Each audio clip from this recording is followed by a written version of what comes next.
Terima kasih pemirsa, Anda masih bersama saya Regina Anjani dalam Liputan Metropolis.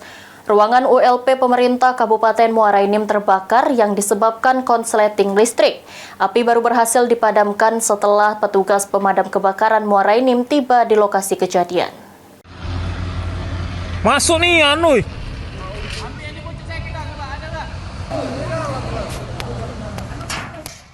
Berawal dari suara ledakan, kebakaran terjadi di ruang unit layanan pengadaan atau ULP Muara Enim. Anggota Satpol PP yang bertugas jaga di sekitar ruangan berusaha melakukan pemadaman dengan menggunakan alat pemadam api ringan. Namun karena api yang besar dan ruangan terkunci, petugas Satpol PP gagal melakukan pemadaman, sehingga petugas pemadam kebakaran dari Pemkab Muara Enim datang ke lokasi kejadian. Dalam proses pemadaman, petugas terpaksa membuka paksa pintu ruangan dan memecahkan kaca jendela ruangan agar bisa dengan mudah memadamkan api.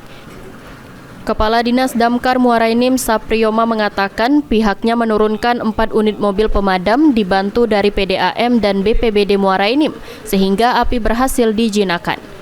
Usai pemadaman, petugas langsung melakukan pendinginan dan penyusuran lokasi kebakaran.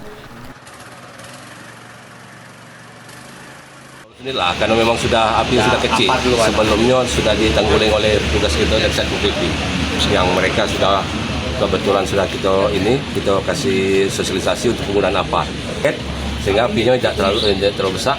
Begitu kita datang sudah lumayan bisa terkendali.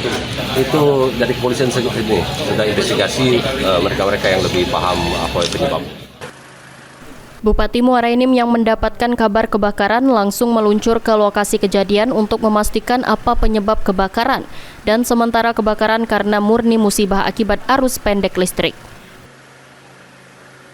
Salah satu alat elektronik yang mati buat nanti ke depan SOP bagi setiap ruangan ada penanggung jawabnya sehingga kalau jam kerja berakhir itu dicek ulang.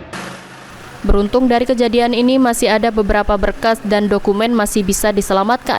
Saat ini petugas dari kepolisian masih melakukan investigasi untuk memeriksa terjadinya kebakaran di ruang ULP tersebut.